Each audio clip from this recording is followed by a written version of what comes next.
যেতে পারি, কারণ জীব হত্যা হলো মহাপাপ। হত্যা করলে তার ফাঁসির আসামি হতে হয়। আমি যে হত্যা করতেছি আমি তো আসামি হচ্ছি। এখন এখান থেকে আমার বাঁচার উপায় কি? এতক্ষণে একটা ভালো কথা আছে, গুরু শিষ্য পালার মধ্যে আসলেই এতক্ষণে একটা জায়গার মধ্যে আসছে। কারণ নিজেকে কিভাবে রক্ষা করব, এই নিজেকে রক্ষা করার জন্য, সুরক্ষিত রাখার জন্যই গুরুর কাছে যাওয়া। আমার মধ্যে এই যে আমার দমটা আসা যাওয়া করে, বাহিরে কত ভিতরে কত, এবং এটা কতবার তার আসা যাওয়া করে তার একটা হিসাব খুব ভালো। এভাবে তার বেশ কিছু জিজ্ঞাসা এবারও আসছে, জবাব করব। একটি গান করেছেন বড় চমৎকার, আমাদেরকে ভাবের সাগরে ভাসিয়ে দিয়েছেন। প্রেমের একটা বন্যা বয়ে গেল আশিকের চোখে, আমি তোমায় করব সেবা, আমার ঘরে আসিলে আমি বড় লজ্জা পাবো দয়াল, তুমি না আসিলে। দয়াল আছে, দয়ালকে চিনতে হবে, দয়ালকে চিনতে হবে। এবার চিনতে হবে কিভাবে? তাই আমার হালিম সাধুর একটা গান গাইতে হয়। তুমি এইখানে থেকে তার সেবা করো, যতন করো, তাহলে আর তোমার লজ্জা পাইতে হবে না।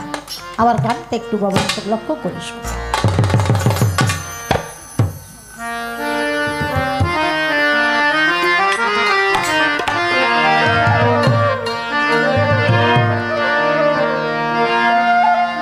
কত রং বিরঙ্গে নানা রঙ্গে, ওরে কত রং বিরঙ্গে নানা রঙ্গে, ও তোর অঙ্গে মিশে রে মুর্শিদ রূপে সাই, ও সাই বিরাজ করতে রে মুর্শিদ রূপে সাই, ও বিরাজ করতে রে আমার কি পোষা রূপে সাই। কত রং বিরঙ্গে নানা রঙ্গে, ও কত রং বিরঙ্গে নানা রঙ্গে, ওরে কত রঙ্গে দিশে রে মুর্শিদ রূপে সাই, ও সাই বিরাজ করতে রে মুর্শিদ রূপে সাই। দয়াল, আমি তো জীব হত্যা করতেছি। হ্যাঁ বাবারে, একবার স্বামী স্ত্রীর মিলনের মাধ্যমে ওই জায়গায় যে বীর্যটা পাত হয়, বীর্যটা বের হয়, মাইক্রোস্কোপে পরীক্ষা করে দেখা গেছে ওখানে কমপক্ষে 25 লক্ষ শুক্রকি নষ্ট হয়, ধ্বংস হয়। যেমন ওখান থেকে মাতৃগর্ভে একটা গেলে একটা সন্তান, কোন কোন মা 2টা সন্তান জন্ম দেয়, দেয় না? আবার কোন কোন মা 3টা দেয়, কোন কোন মা 4টাও দেয়, আবার 5টার কথাও আমরা মাঝে মাঝে পেপার পত্রিকায়, ওই যে আমার প্রিয়া ভাই একটা তথ্য দিছে, ধন্যবাদ। অর্থাৎ ওই মাতৃগর্ভে যে কয়টা ধারণ করতে পারে যে কয়টা গিয়া প্রবেশ করলো ওই কয়টাই সন্তান পৃথিবীতে আসে। কিন্তু মাতৃগর্ভে 25 লক্ষ ধারণ করার মতো ক্ষমতা নাই। কিন্তু নষ্ট কিন্তু ওখানে কীট নষ্ট কিন্তু হচ্ছে 25 লক্ষ, ওখানে 25 লক্ষ কিন্তু আসতেছে যাচ্ছে, কিন্তু 25 লক্ষ রক্ষা করা হচ্ছে না, যাচ্ছে না। রক্ষা হয় কয়টা? একটা, দুইটা, তিনটা, চারটা, আর বাকিগুলো মারা পরে ধ্বংস হয়ে যায়, তারা শেষ হয়ে যায়। তারা প্রত্যেকেই জীবন্ত, তারা প্রত্যেকেই জীবন্ত। 25 লক্ষ যদি মাতৃগর্ভে যেতে পারত, 25 লক্ষ সন্তানই মা প্রসব করত। এখন এই যে আমি প্রতিদিন এই যে জীবগুলো নষ্ট করতেছি, উপাদান নষ্ট করতেছি, এখন এখান থেকে আমি বাঁচবো কিভাবে? এইটা হলো তার জিজ্ঞাসা। বাবারে, তুমি এখান থেকে বাঁচতে পারবে, একটা সাধনা আছে। আমার সাধক কবি জালালউদ্দিন এখানে একটা গান লিখছে, রে চক্র কুম্ভকে লুপ্ত করো কাম্বিকার, প্রাণায়াম অভ্যাস করো সাধন পথে মন আমার। আমি এই গানটা গাবো না, কারণ হলো গানটা অন্তত 8 কলি। এই গানটার 8 কলি, 8 কলির গান গাইতে গেলে অনেক বড়, আবার মুখে জবাব দিতে গেলে আরো বড়, তো গাইলাম না। এখন এটাকে আমি রক্ষা করব কিভাবে? এটা রক্ষা করে একটা সাধনা আছে, যেটাকে বলা হয় এটা চক্র প্রাণায়াম। এটাকে বলা হয় প্রাণায়াম, অর্থাৎ এই পুরোটা হলো সাধনার মাধ্যমে তোমার দমকে টেনে নেওয়া,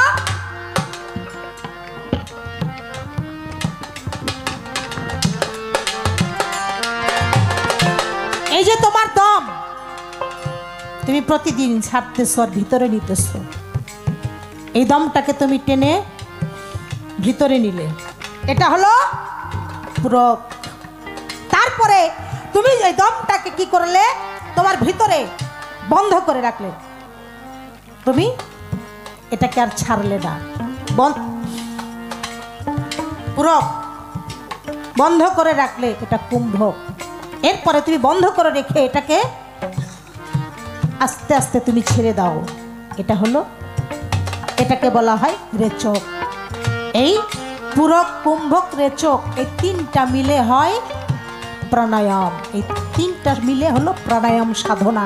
এই সাধনাটা তুমি যদি করতে পারো, তুমি যদি এই দমের সাধনা করতে পারো, তাহলেই তোমার আস্তে আস্তে এই রতি শান্ত হয়ে যাবে, তোমার রক্ষা হয়ে যাবে। আর এইভাবে যদি তুমি তোমার বিবির কাছে যাও, তাহলে আর এইভাবে তোমার নষ্ট হবে না, তুমি ধ্বংস করবে না, তুমি হত্যাকারী হবে।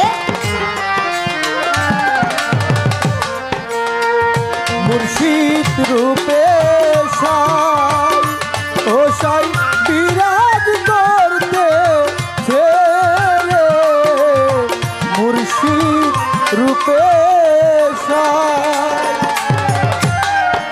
আল্লাহকে পাই পারলা ইয়া, ওরে যে বেড়াইছে রাস্তা খুঁজিয়া,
মুর্শিদ দেখাইতে আসে রে মুর্শিদ রূপে ও সাই বিরাজ করতে ছেড়ে মুর্শিদ রূপে সাই ও সাই বিরাজ করতে ছেড়ে মুর্শিদ রূপে সাই আল্লাহ পাবার আশা করে ওরে যে ডুবু দিল মাওলার রূপসা করে ওরে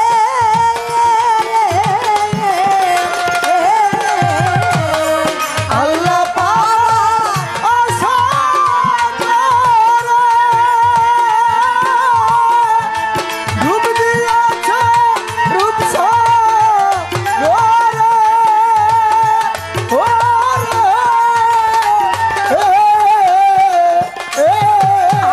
আয় আল্লাহ পাবার আশা করে এইভাবে যে ডুব দিল আমার টিপুষার রূপসা করে ওরে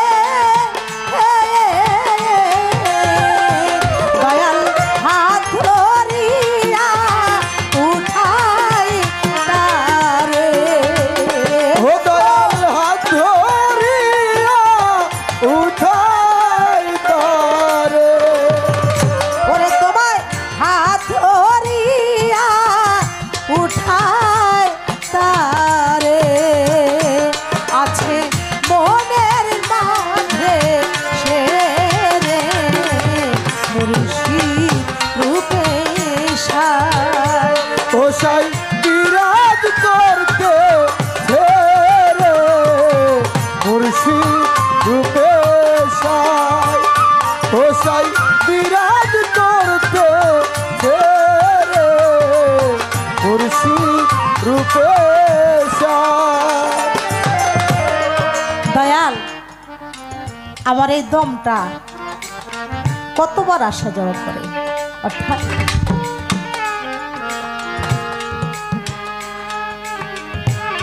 তোমার এই দমটা যখন তুমি ছাড়ো এই দমটা তোমার বাহিরে আসে 12 আঙ্গুল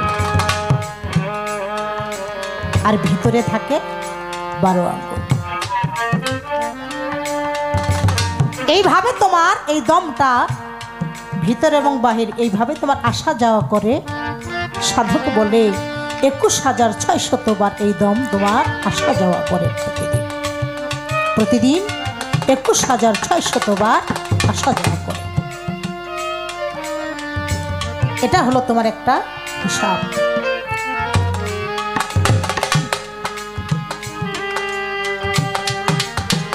দয়াল নববিধা ভক্তি কি? হ্যাঁ, ভক্তি কি জিনিস? আমাকে যে একটা গান গেয়ে শোনাইলেন, ভক্তি দেমন মানুষের, এই ভক্তিটা কয় প্রকার জিজ্ঞাসা করছে, তাই না বাজান? ভক্তি কয় প্রকার, আমি কিভাবে ভক্তি দিব, এ হলো তার জিজ্ঞাসা। নববিধা ভক্তি, এই নববিধা ভক্তি মানি 9টা দ্বার আছে। এই 9টা দ্বারের ভক্তি। ভক্তি মানে কি? ভক্তি হচ্ছে তোমার এই নবদ্বারকে সংযত রাখা। তোমার এই 9টা দরজাকে, 9টা দ্বারকে সংযত রাখা। এই সংযত রাখাটাই হলো ভক্তি। যেমন তার ব্যাখ্যা করা হয় এইভাবে, 2 কর্ণ যাহা শ্রবণ করে, কানে যেন কুকথা শ্রবণ না শুনে, সদা যেন তোমার এই কান দিয়ে সুকথা শ্রবণ করে। কুকথা শ্রবণ থেকে বিরত থাকা, সুকথা শ্রবণ করা, এটা হলো তোমার কানের ভক্তি। এ তোমার এই দ্বারের ভক্তি, এই একটা দ্বার। এরপরে হলো তোমার দুইটা চোখ। এই চোখ যেন অশুভ কিছু না দেখে, দেখা যাবে না। এই চোখ দুটো যেন তোমার মুর্শিদ ছবি সদা সর্বক্ষণ দেখে। তোমার এই চোখ দুটো যেন তোমার মুর্শিদের রূপ ব্যতীত আর কিছু না দেখে। যাহা দেখলে তোমার অশুভ হয়, অশুভ কিছু দেখা যাবে না। এটা হলো তোমার এই দুইটা দ্বারের ভক্তি সংযত রাখা। এরপরে তোমার মুখ যাহা বলে, এই মুখ যেন কুকথা না বলে। এই মুখ যেন সদা সর্বক্ষণ যেন তোমার গুরু গুরু নাম জপে। এই মুখ দুটো যেন তোমার টিপুসা টিপুসা নাম জপে। তাহলেই তোমার এই দ্বারের ভক্তি হইয়া যাবে। এরপরে তোমার নাসিকা যেন এই যতবার যাতায়াত করবে, এই দমটা যেন তোমার ওই টিপুসার নামে থাকে। তারপরে তোমার এই স্মরণ অর্থাৎ চিন্তা, এই চিন্তা যেন তোমার গুরুর প্রতি থাকে। এই দুনিয়াদারির চিন্তা থেকে তোমার বিরত থাকতে হবে। গুরুর চিন্তাটা যেন, গুরুর কথাটা যেন তোমার সদা সর্বক্ষণ তোমার স্মরণে থাকে, চিন্তায় থাকে। এইভাবে তোমার নবদ্বারের অর্থাৎ এগুলোকে সংযত রাখাই হলো এই 9টা দ্বারের ভক্তি। এটাকে বলা হয় নববিধা অর্থাৎ 9টা দ্বারের ভক্তি। তুমি যদি এগুলা করতে পারো তাহলেই তোমার ভক্তি যাবে আদায় হইয়া।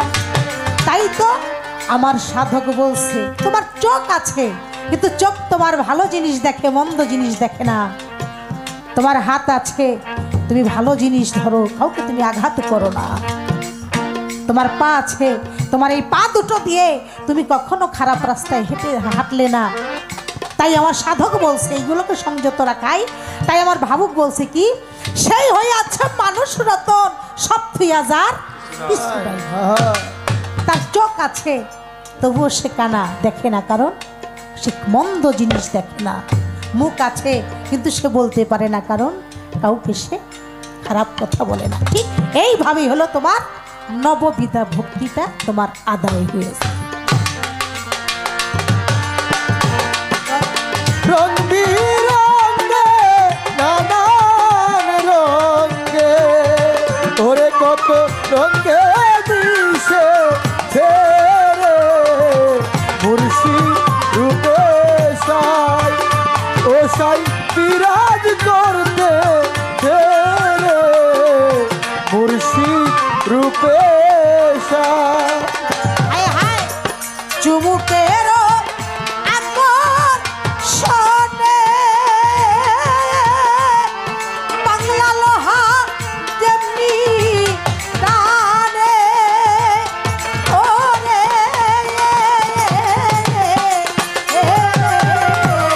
চুমুকে আগ্রাসনে বাংলা লোহ যেমনি টানে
প্রথম কাজটা কি? তোমার প্রথম কাজটাই হলো গুরুর আদেশ নিষেধকে, গুরুর বাক্যকে মানা। আমি জবাব করছিলাম, মনে হয় আমার বাবাজির কথাটা মন মতো হয় না। কি কইতাম কোন অনেক কথা তো।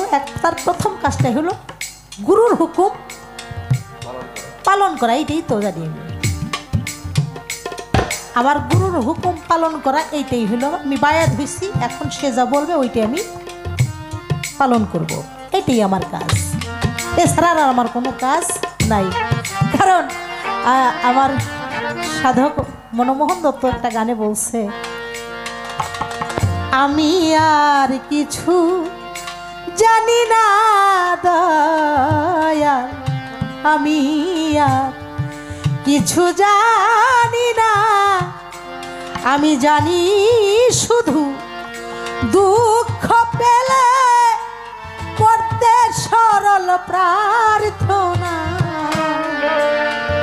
আমি জানি শুধু দুঃখ পেলে করতে সরল প্রার্থনা, আমি আর কিছু জানি না দয়াল।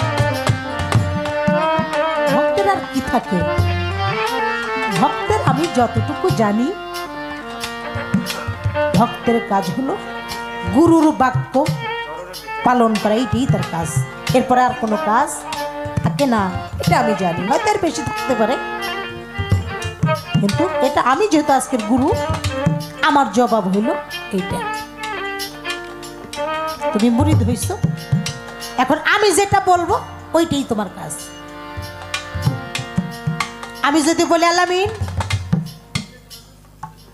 আলামিন, খালি এ আলামিন,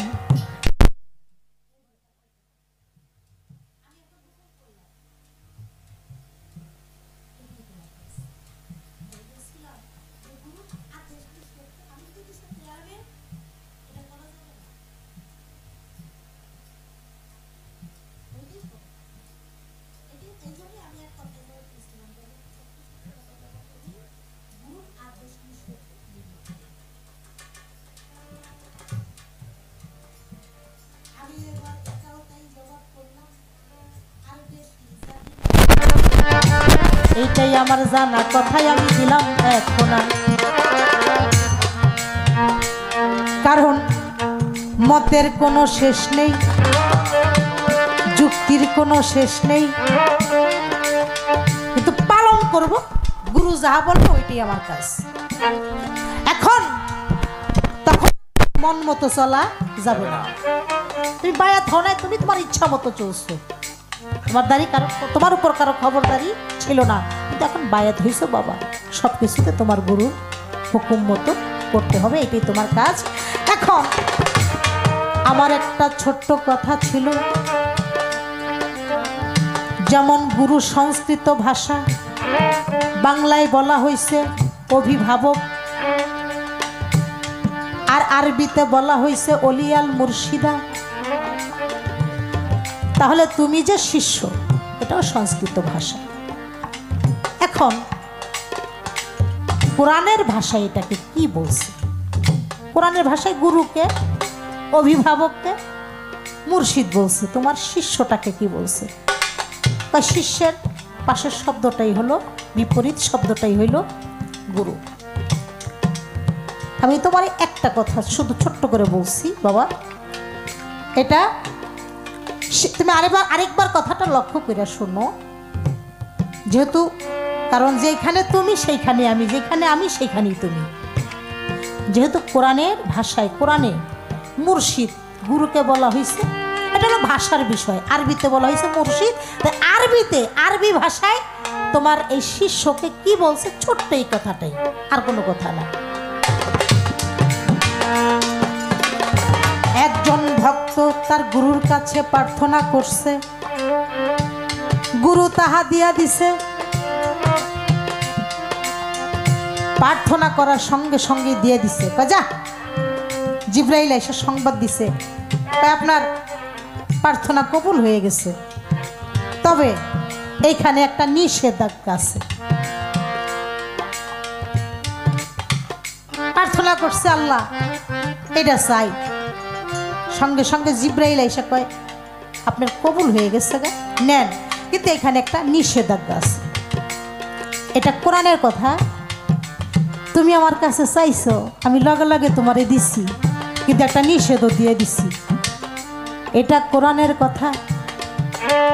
তাই তো দেখো, একটু মনে করে, আমি তো এটা করছি তোমার সাথে আমার এই আদান প্রদানটা হয়েছে। বাবা তোমার কি মনে আছে? যদি মনে থাকে, তুমি তো আজকে আমার শিষ্য, এখানে যারা আছে শিষ্যকুলে তাকে একটু জানাই দিবা তুমি আমার কাছে চাইছিলা কি, আমি তোমারে দিছিলাম কি, আর নিষেধাজ্ঞাটা দিছিলাম। এইটা কোরআনের কথাই বলছে, কোন সূরায় বলছে। আর যে চাইছিল ওই ব্যক্তিটা ইবাকে, ওই শিষ্যটা ইবাকে। এই তো আমার ছোট্ট একটা কথা, এইটা একটু পরীক্ষা। আমি কিন্তু খুব বেশি জিগাইতেছি নাকি? বেশি জিগাইছি? একটা এইটুক না দিলে তো হয় না।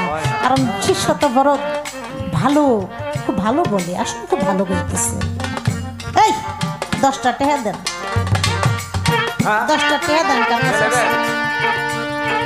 কারণ আমার শিষ্য আমারে ভক্তি দিয়ে 100 টাকা দিছে। কারণ আমি তো কইছি আমার জন্য যদি কেউ 1 পা আগায়, আমি তার লেগে 10 পা আগায় যাই।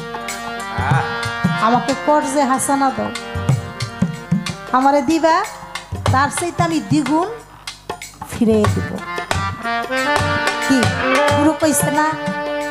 তাহলে তো শিষ্য দিছে আমারে ভক্তি দিয়া 100 টাকা, আমি কি তারে একটু বেশি দেওয়ান লাগে না? তাহলে আমি একটু বাড়াইয়ে দিলাম। নে বাবা ভক্ত, তুই 100 টাকা দিছিলি, তোরে আমি দিলাম, একটু বাড়াইয়া দিলাম, তুই গ্রহণ কর। এই তো বাজান গুরুর কাজ হলো এইটা।